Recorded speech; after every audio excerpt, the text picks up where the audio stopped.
स्वागत है आपका हमारे यूट्यूब चैनल में। तो आज की वीडियो में देखेंगे 9 क्लास का साइंस का तीसरा सेट। 2 सेट कंप्लीट करा दिए हैं, प्लेलिस्ट में देखिएगा, डिस्क्रिप्शन में लिंक दे दिए हैं। चैप्टर वाइज भी जितना एमसीक्यू है सारा करा दिए हैं, जितना भी बेसिक टाइप से सब कुछ समझा दिए हैं, चैप्टर भी समझा दिए हैं, बेसिक उसिक जो भी चैप्टर में समझना है सारा चैप्टर को समझा दिए हैं। और 2 सेट भी कर दिए हैं और चैप्टर वाइज एमसीक्यू भी करा दिए हैं, चैप्टर भी पढ़ा दिए हैं। तो ना, तो बाकी सबको पढ़ना चाहते हो चैप्टर तो चैप्टर पढ़ लीजिएगा, एमसीक्यू पढ़ना हो एमसीक्यू पढ़ लीजिएगा। अभी सेट बता रहे हैं जो कैसा एग्जाम में आएगा क्वेश्चन, जो टर्म 1 एग्जाम होने वाला है, ठीक है। तो इसमें फटाफट क्वेश्चन को देखेंगे। यहाँ पे ज़्यादा टाइम बर्बाद नहीं करने का, कहा कि चैप्टर पढ़ाए हैं वहाँ पे बढ़िया से समझाए हैं, 2-3 पार्ट करके समझाए हैं। क्वेश्चन जो बताए हैं चैप्टर वाइज उसमें भी समझाए हैं, इसलिए यहाँ पे फटाफट आगे बढ़ेंगे हल्का फुल्का समझाते हुए। कोशिश यहाँ भी रहेगा लेकिन ज़्यादा टाइम बर्बाद नहीं करेंगे, यहाँ स्पीड से एकदम पार होंगे, है ना। लिमिट में कौन सदिश राशि है? सदिश राशि नहीं है, सदिश राशि नहीं है, यानी जिसमें दिशा नहीं होता उसको सदिश राशि नहीं है। सदिश राशि बोलते हैं जिसमें दिशा होता है, डायरेक्शन होता है। तो चाल में सदिश राशि, ये चाल नहीं, स्पीड में कोई दिशा नहीं होता है, इसलिए सदिश राशि नहीं है। बाकी बात सदिश राशि है, तो नहीं है बोला है तो 4 आंसर हो जाएगा। विस्थापन कैसा है मात्रक? तो विस्थापन एक तरह का दूरी ही है, तो दूरी कैसा मात्रक मीटर होता है, तो विस्थापन का भी मीटर होगा। स्पीडोमीटर क्या मापता है? तो स्पीड मापता है, स्पीड को हिंदी में चाल कहते हैं, तो चाल मापता है, ठीक है। इनमें से कौन ऋणात्मक नहीं हो सकता, यानी माइनस में नहीं हो सकता? कुल पथ की लंबाई, रास्ता की लंबाई कभी माइनस में नहीं हो सकता। ऐसा कभी बोलते हैं कि -2 किलोमीटर चले, -1 किलोमीटर चले, कुछ भी चले, भले नहीं चले तो 0, लेकिन माइनस नहीं हो सकता, ठीक है। तो ये पहला ऑप्शन सही हो जाएगा। अगला प्रश्न है क्या है, 25 मीटर पर सेकंड को किलोमीटर पर घंटा में बदलना है। तो 25 मीटर पर सेकंड को कैसे बदलना है बता दिए हैं, तो बदल के यहाँ पे भी थोड़ा सा बता ही देते हैं। मीटर है सेकंड है और किलोमीटर घंटा में बदलना है। तो देखिए 25 मीटर पर सेकंड यानी नीचे सेकंड है, तो 25 मीटर, 1 मीटर में काय किलोमीटर, 1/1000 किलोमीटर है ना, यानी 1 किलोमीटर में 1000 मीटर होता है। तो 1/, यहाँ 1000 यानी नीचे 1000 लगेगा, ठीक है। नीचे सेकंड है तो 1 सेकंड में कै घंटा, माने 1 घंटा में कै सेकंड, तो 1 घंटा में 60 मिनट, फिर 60 मिनट में 60 सेकंड, तो 6×6 = 36, यानी 2 को 60 होगा, तो 2 को 60 ऊपर लिख दीजिएगा। ऐसे काट कूट कर देना है। 1 0 से 1 0 कटा, 1 0 से 1 0 कटा, 5 से कटेगा 5 दूनी 10, 5 5 25, फिर 2 से कटेगा 2 3 6, तो आ गया 5 3 15, 15 6 90, तो 90 आंसर हो जाएगा, 90 किलोमीटर प्रति घंटा, ठीक। चलिए इस तरह का क्वेश्चन, ये सब जो फिजिक्स वाला क्वेश्चन है, मैथ वाला पूरा करा दिए हैं, देख लीजिएगा। चैप्टर वाइज जो क्वेश्चन कराए हैं उसमें, और 2 सेट जो कराए हैं बोर्ड में बताए हैं उसमें भी, है ना। क्वेश्चन है, कोई कार समान रूप से त्वरित होकर 5 सेकंड में 5 मीटर पर सेकंड से 10 मीटर पर सेकंड की गति प्राप्त कर लेता है, उसका त्वरण क्या होगा? तो त्वरण का फॉर्मूला क्या होता है? v - u/t है। तो v कितना है, मतलब लास्ट वाला गति 10 और u शुरू वाला 5 है, तो 10 में 5 और सेकंड लगा 5, तो 5, 10 में 5 घटाएंगे 5/5, तो 5 कटेगा तो 1 मीटर पर सेकंड, यानी दूसरा ऑप्शन सही हो जाएगा, है। और बढ़िया डिटेल से समझना है तो क्या बोल रहे हैं, बार बार चैप्टर वाला देखिएगा, वहाँ पूरा बोर्ड में समझाए बढ़िया से, है ना। अब यहाँ पे तो सेट बता रहे हैं, अब यहाँ पे भी पूरा एक ही क्वेश्चन में घुस जाएंगे, 1 घंटा समझाएंगे, तो फिर एक सेट कंप्लीट करने में 10 गो वीडियो बनाना पड़ जाएगा, है ना। इसलिए यहाँ स्पीड से पार हो रहे हैं। अगर ना वीडियो देखा हो पिछला वाला तो देख लीजिएगा, अगर बारीकी से समझना होगा तो। आगे देखते हैं, न्यूटन की गति का कौन सा नियम बल को परिभाषा देता है? तो पहला नियम होगा बल पर परिभाषा देता है। दूसरा है, अच्छा यहाँ पहला कैसे होगा, न्यूटन गति कौन सा नियम बल का परिभाषा देता है? तो दूसरा नियम होगा, ये गलत है, दूसरा नियम बल का परिभाषा देता है, ठीक है। दूसरा याद रखिएगा।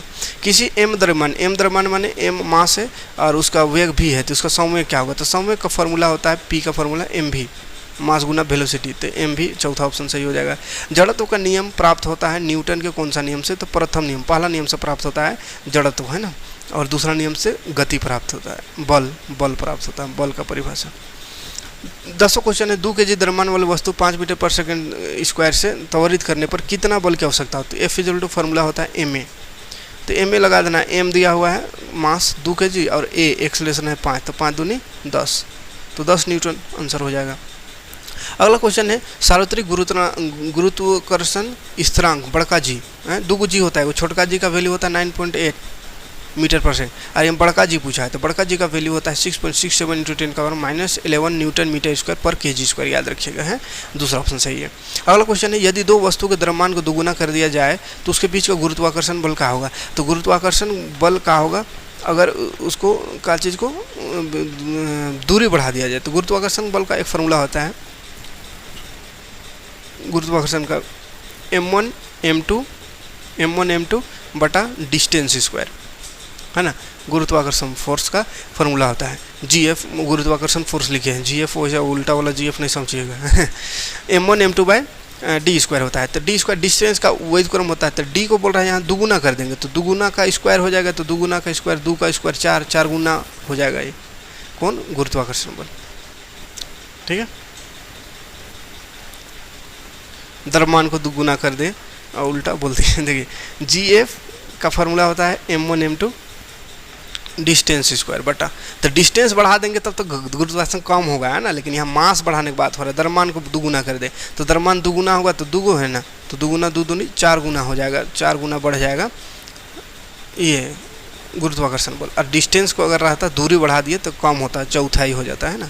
एक वस्तु का द्रव्यमान 10 kg है तो पृथ्वी पर इसका भार क्या होगा, तो 10 kg है, उसका पृथ्वी पर भार निकालना, तो भार वेट बराबर फार्मूला आता है mg, मास गुना ग्रेविटी, तो मास है 10 गुना ग्रेविटी 9.8 है, तो 9.8 को 10 गुना करो तो 98 न्यूटन, तो 98 न्यूटन दूसरा ऑप्शन में है, सही है। भार का ऐसा मतलब न्यूटन होता है। अगला क्वेश्चन है कौन पदार्थ है, तो स्नेह, गंध, घृणा ये सब पदार्थ नहीं है, वायु पदार्थ है, तो वायु पदार्थ होगा। जो स्थान घेरता है जिसमें द्रव्यमान होता है वो पदार्थ होता है, ठीक है। गैसों का विसरण का एक उदाहरण है, तो इत्र का सुगंध दूर तक पहुंच जाता है, तो ये विसरण से फैलता है, तो विसरण का उदाहरण हो गया। अगला गर्म करने पर गैस का आयतन क्या होता है, गर्म करेंगे तो गैस बढ़ता है, तो बढ़ जाता है। 200 किलो केल्विन तापक्रम बराबर है, मतलब 200 केल्विन को सेल्सियस में बदलना है, तो इसका ट्रिक बताए थे K से C, तो पहले C आता है तब K आता है, तो उल्टा हो रहा है तो उल्टा होने के लिए माइनस जाएगा, और C से K जाते हैं, C के बाद K आता है, तो C से K जाना रहेगा तो जोड़ना है 273, ठीक है। लेकिन K से C में जाना है, यहाँ K दिया हुआ है C में जाना है, तो 273 माइनस करना है, तो 273 में 200 माइनस करिए तो माइनस 73 डिग्री होगा, माइनस 73 डिग्री सेल्सियस, ठीक है। अगला क्वेश्चन है गर्म भोजन या इत्र का गंध दूर तक किस कारण फैलता है, तो विसरण से फैल जाता है। ठोस से गैस में परिवर्तन क्या कहलाता है, ठोस से डायरेक्ट गैस, तो डायरेक्ट गैस में जाता है तो ऊर्ध्वपातन कहते हैं। उष्मा का वह मात्रा जो 1 kg द्रव में उसके क्वथनांक पर द्रव या गैस में पूर्णतः बदल देती है उसे क्या कहते हैं, तो उसको वाष्पन को गुप्त उष्मा कहते हैं, ठीक है। 1 किलो द्रव को वाष्प में बदल देने में जो ऊर्जा लगता है उसको वाष्पन का गुप्त उष्मा, और 1 kg ठोस रहता है उसको द्रव में बदलने में जो उष्मा लग रहा है तो उसको बोलते हैं संगलन का गुप्त उष्मा, है ना। लेकिन ये द्रव से वाष्प बन रहा है तो वाष्पन के गुप्त उष्मा को कहेंगे। 22 नंबर क्वेश्चन है जल का अणु में हाइड्रोजन और ऑक्सीजन के भार का अनुपात कितना होता है, तो 1:8 होता है, दूसरा ऑप्शन सही हो जाएगा। कौन सा तत्व मुक्त परमाणु के रूप में पाया जाता है, तो हाइड्रोजन नहीं होता है मुक्त, हाइड्रोजन H2 होता है दो मिलकर, ऑक्सीजन O2 होता है, क्लोरीन Cl2 होता है, लेकिन आर्गन Ar खाली होता है, ये मुक्त अवस्था में होता है, मैंने अकेले होता है, मुक्त माने अकेले, किसी से कोई मतलब नहीं, तो आर्गन ऐसा है, ठीक है। ऑक्सीजन का परमाणुता कितना है, तो ऑक्सीजन में कै गो परमाणु हो, तो O2 होता है, तो 2 परमाणु, तो दो आंसर हो जाएगा। पदार्थ के 1 ग्राम आणविक द्रव्यमान कितने अणु उपस्थित होते हैं, तो 1 ग्राम आणविक द्रव्यमान में 6.02 इंटू 10⁻23 अणु उपस्थित होते हैं, जिसको एवोगाड्रो नंबर भी कहते हैं, ठीक है। जल का रासायनिक सूत्र क्या होता है, H2O है, H2O, और 22 ग्राम कार्बन डाइऑक्साइड को मोल में बदलना है, तो 22 ग्राम कार्बन डाइऑक्साइड को मोल में बदलिएगा, बदलने का तरीका बता दिए हैं, 0.5 मोल आएगा, ठीक है। जीवन की मौलिक इकाई क्या है, बायोलॉजी में पहुंच गए, तो जीवन की मौलिक कोशिका है। मानव शरीर की सबसे लंबी कोशिका, सबसे बड़ी कोशिका, तो तंत्रिका कोशिका हो गया, पहला ऑप्शन सही है। अगला क्वेश्चन है पादप कोशिका का रसोई घर किसे कहा जाता है, तो पादप कोशिका का रसोई घर हरित लवक को कहा जाता है, क्योंकि इसी में क्लोरोफिल होता है और उससे भोजन बनता है, इसीलिए उसको रसोई घर कहते हैं, हरित लवक को, है ना। पादप कोशिका का कौन सा भाग निर्जीव होता है, निर्जीव माने मरल भाग, तो कोशिका भित्ति सबसे बाहर वाला बोकला जो है वो निर्जीव होता है, ठीक है।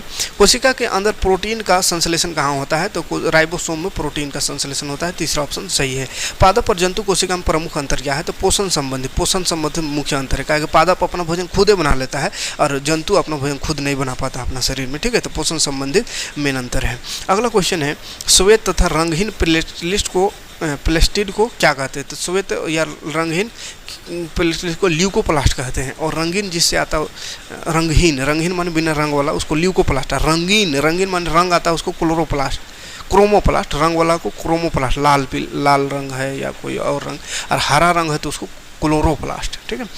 किस प्रकार के ऊतकों का क्रियाशीलता के कारण पौधों में वार्षिक वलय होता है? तो पार्श्व विभाज्य ऊतक। पार्श्व विभाज्य ऊतक यानी जो पार्श्व होता है, मोटाई में रहता है, गोलैया उस बढ़ाता है, तो उसके कारण। अगला है निम्न में कौन फ्लोएम का भाग है? फ्लोएम चालनी नली का फ्लोएम का भाग है, ठीक है। फ्लोएम का जितना भाग है चैप्टर पढ़ाए हैं बता दिए हैं। ट्रेकिट्स पाए जाते हैं जाइलम में, जाइलम का भाग है ये, है ना, जाइलम में ट्रेकिट्स पाया जाता है। कॉन्ड्रियोब्लास्ट कोशिका किस ऊतक से में पाई जाती है? तो उपास्थि में पाई जाती है। कॉन्ड्रियोब्लास्ट कोशिका जो है उपास्थि में, हड्डी एक होता है अस्थि और एक उपास्थि, कमजोर हड्डी, तो उपास्थि में पाया जाता है। वह ऊतक जो मनुष्य में पेशियों को स्थिर अस्थि से जोड़ता है, तो पेशी मांस को हड्डी से जोड़ता है, तो मांस हड्डी जोड़ता है उसको कंडरा कहते हैं, और हड्डी हड्डी जोड़ता है उसको टेंडोन कहते हैं, ठीक है। तो ये कंडरा हड्डी से मांस जोड़ता है उसको कंडरा, काड़ा नहीं कंडरा। अलग क्वेश्चन है, हमारे शरीर में गति के लिए उत्तरदायी है, गति किसके कारण होता है? तो पेशियों के कारण होता है, तो पेशियों ऊतक उत्तरदायी है, ठीक है। तो ये 40 क्वेश्चन रहा, 40 क्वेश्चन बढ़िया से कर लीजिएगा, और बाकी सेट जो कराए हैं और चैप्टर वाइज जो MCQ कराए हैं सबको कर लीजिएगा। उसके बाद तो फिर कोई दिक्कत नहीं होगा, एग्जाम आराम से 10 मिनट में आप टिक लगा के निकल दीजिएगा, ठीक है। मिलते हैं नेक्स्ट वीडियो में नेक्स्ट चैप्टर लेकर। Thanks for watching. नेक्स्ट